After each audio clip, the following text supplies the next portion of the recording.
Hello, welcome back to the studio with us. We are looking at the subject of karma, destiny and choice. And today I'm going to be interviewing Sister Denise, our guest speaker, on the subject of the law of karma and specifically ego and settling the law of karma. Sister Denise, a very warm welcome back to the studio. Thank you.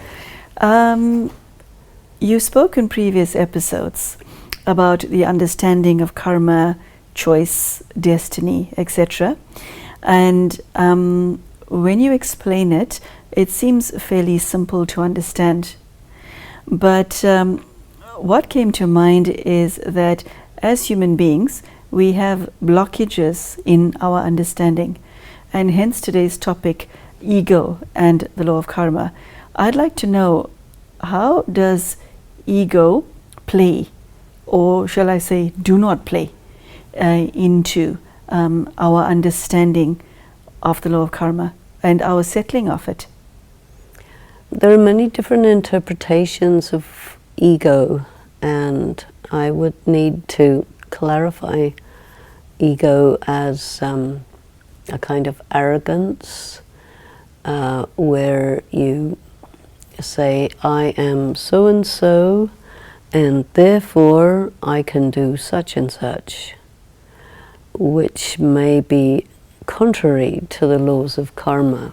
For example, mostly in the moral laws, there's different laws that apply to men and different laws that apply to women. And there is an expression, male ego, and in that a male may say, well, I'm a male and males are intrinsically more valuable and higher than females, and therefore they know better, and therefore they can dictate to females according to their whim, and that's correct karma. You know, so this ego will cause a person to make logical or mistakes in their logic because of this ego of such and such a thing, like male ego. Sometimes a person will have intellectual ego, and they will say, well, I'm very well educated and I know everything, and therefore there's no new information that can come that I wouldn't know about. And so if some new information is proposed, you will dismiss it. And that new information is going to make a difference in the karma. So the person with intellectual ego will make decisions or perform moral reasoning in a certain way which goes against the laws of karma in a very important way. Someone may have ego of their beauty, and they may say, you know, I'm beautiful, therefore I'm nice. I'm beautiful, therefore I'm in demand, I'm attractive. Being beautiful is the same as being good. Whatever I like must be good because I'm beautiful. So this because, you know, these logical mistakes that people make due to ego. And sometimes it gets very subtle, and they will say, well, this is my dignity. Actually, it's their ego, but they call it their dignity, their honor. It comes in certain societies, this expression, honor killing. You have to kill somebody because their behavior was not good for my honor. Actually, it didn't make any difference to their honor, but they take it that way because of ego, you see.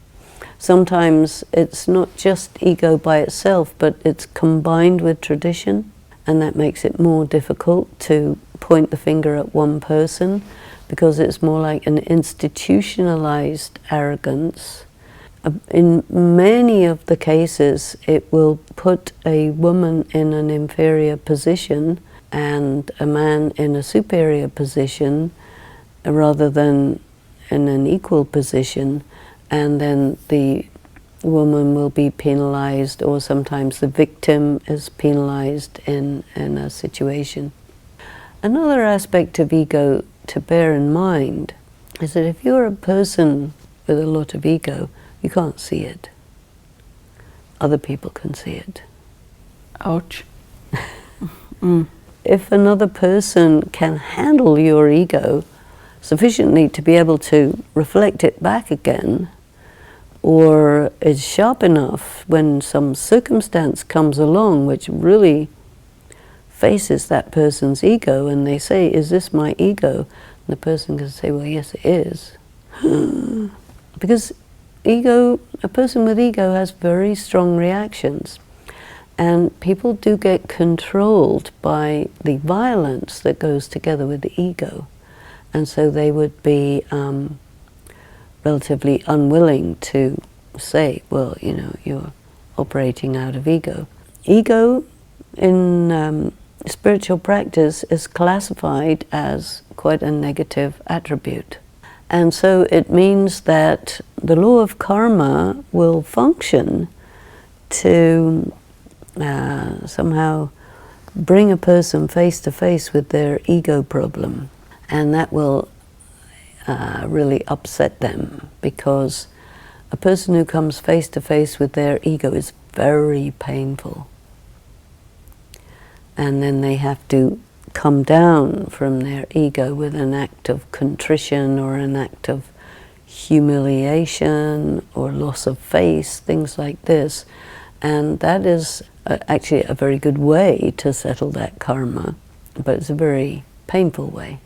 Okay, so when it comes to the law of karma and ego, does your ego allow you to see that this is my karma? Or does your ego make your karmic account worse? I think your ego definitely makes your karmic account worse.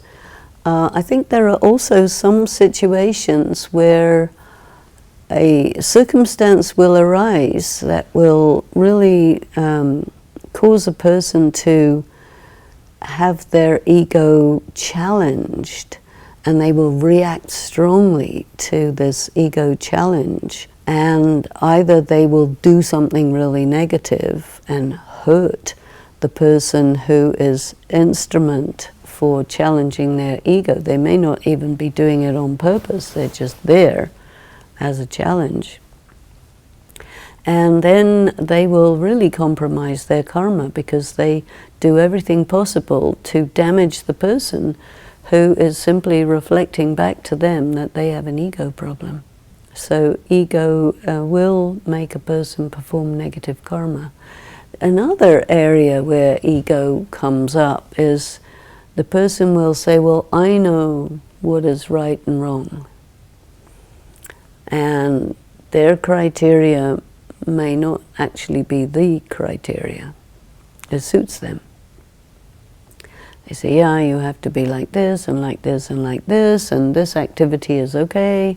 If anyone challenges them, they won't like it. And so they will perform karma according to their own idea of what's right and wrong. But if it's wrong, then the law of karma is going to come back at them, and they will have to pay. And they will also have to recognize that contrary to their idea, it's not right.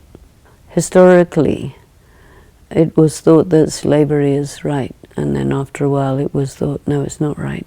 Piracy is a legitimate way of doing business, and then, no, it's not a legitimate way of business. You know, if you can get away with it, it becomes legitimate. But if it gets challenged, you know, again with the ego of wanting to be unrestricted in how you make money at any cost to anyone, human trafficking, you know, what's wrong with human trafficking? These people don't matter anyway. You know, these attitudes are arrogant attitudes. And when you do something like human trafficking, drug trafficking, whatever, arms dealing and so on, you damage a lot of people.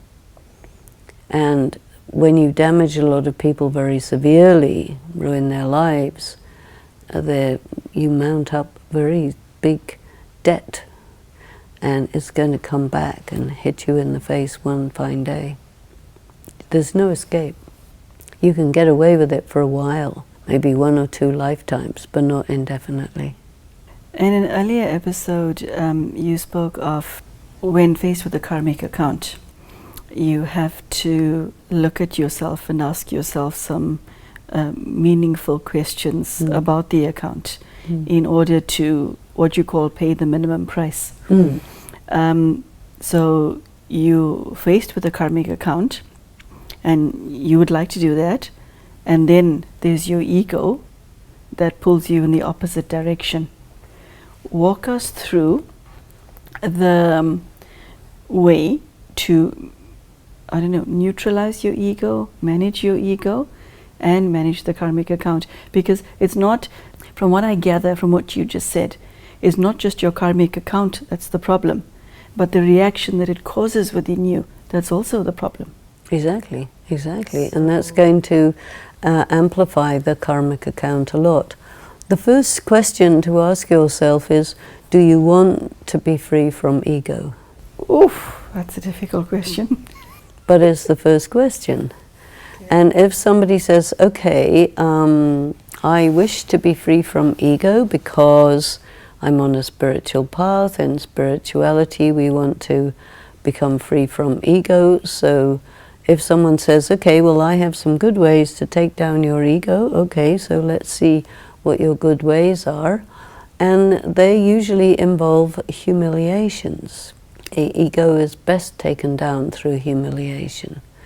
Then the question is, can you handle the humiliation? Because if you don't have much ego, you'll be able to manage the humiliation. It may be unpleasant, but it's manageable. If you really have big ego, then the humiliation is absolutely impossible to handle, and it will break you, you know.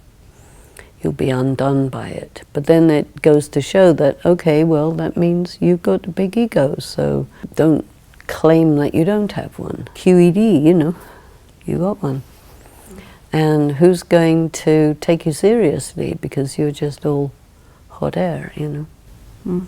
This first question, do you want to be free from ego, is very, very important, because then you will pay whatever price. One question to look at is, how did you get your ego?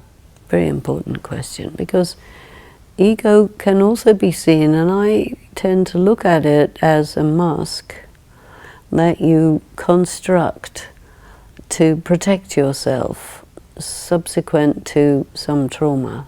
And your problem is, if you become fused with that mask, that then becomes the ego problem. So the key is to keep yourself separate from the mask.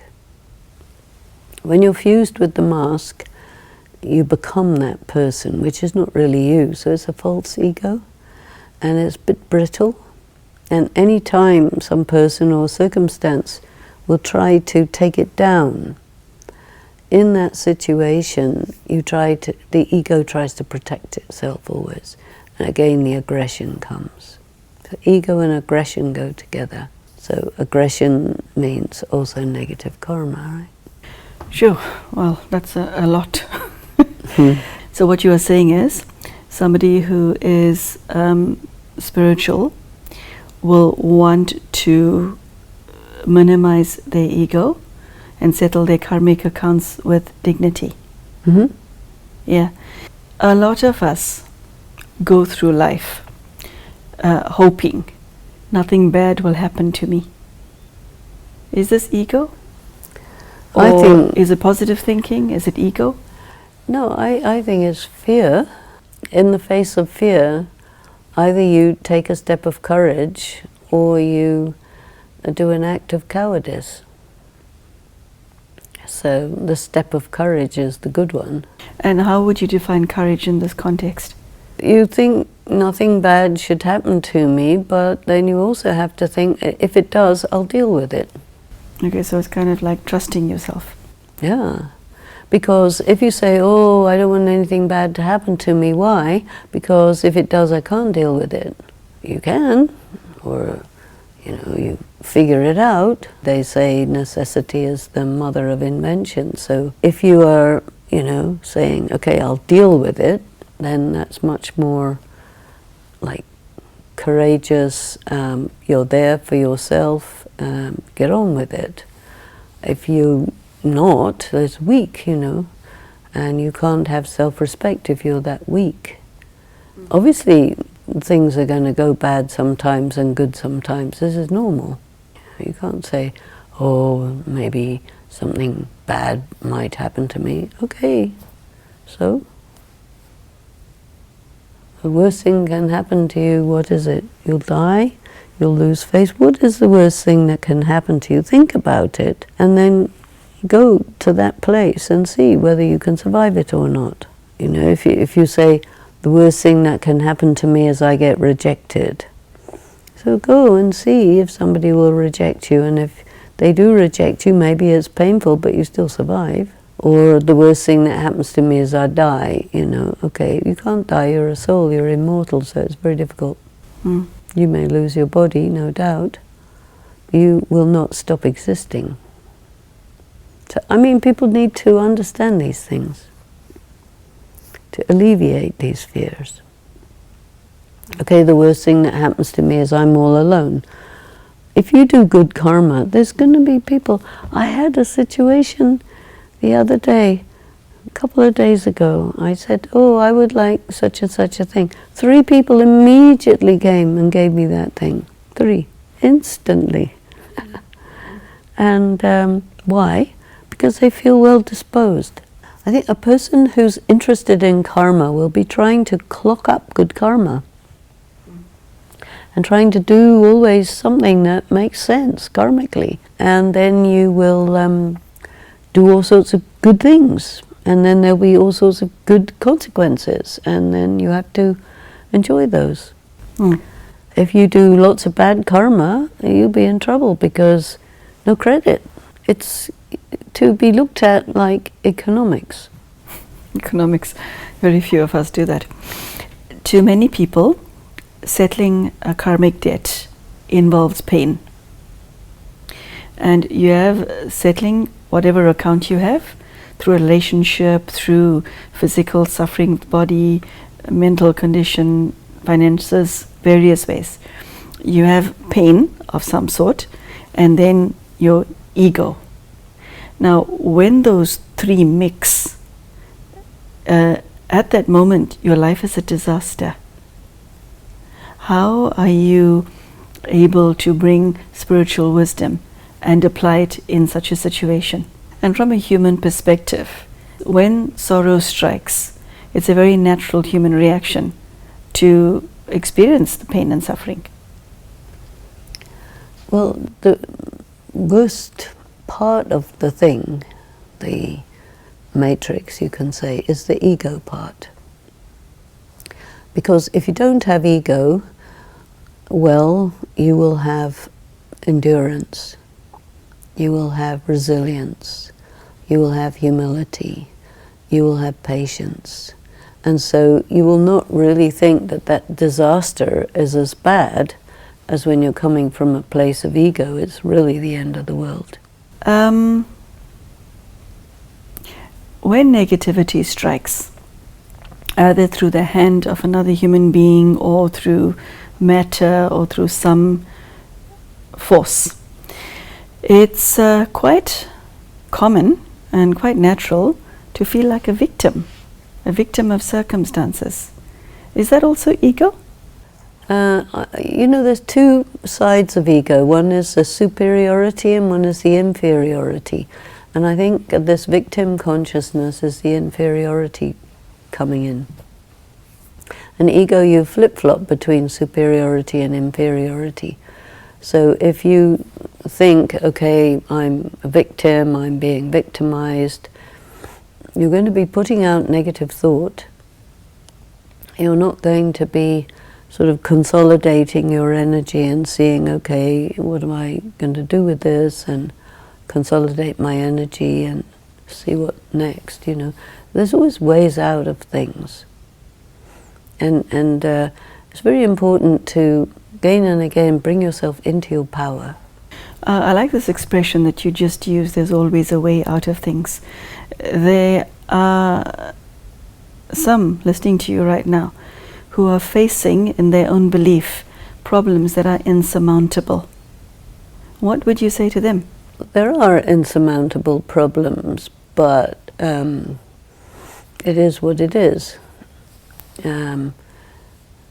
You are not the problem, or the problem isn't you. You need to create some detachment, some distance between yourself and the problem. And because if all you can see is the problem, your vision's pretty narrow. It may be a very, very big problem, but if you kind of step back from it a little bit, you may be able to see a viable solution. That would be good. But I know that there are really, really difficult situations that people are in that are a matter of life and death, and very often end up in death. But even that, you see, you move on. You move on, you create something. It's not the end. People have mental problems, mental illnesses. It's very difficult for them, very difficult for their carers. The world we live in is very difficult in many ways, but what we need to do is, again, go to spiritual power, take force, take light from the meditation. And then you can get through it.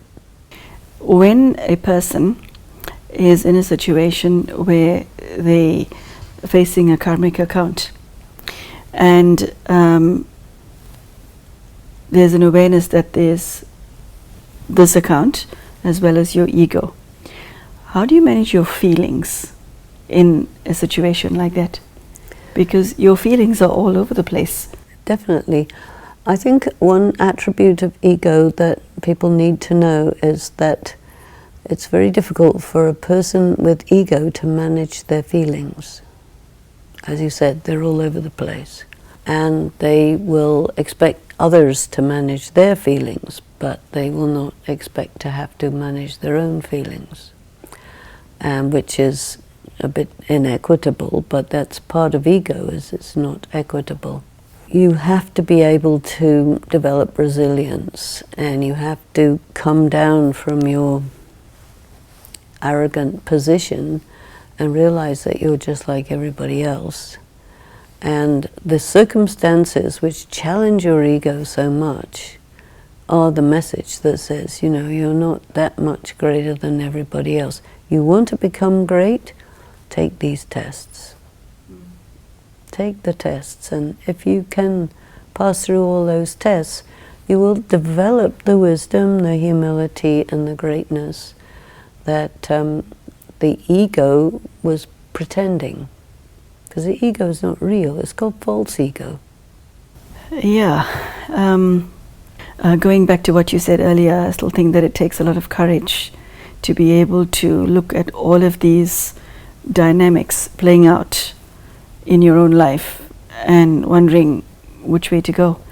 Any last words of wisdom to our audience before we say goodbye to them?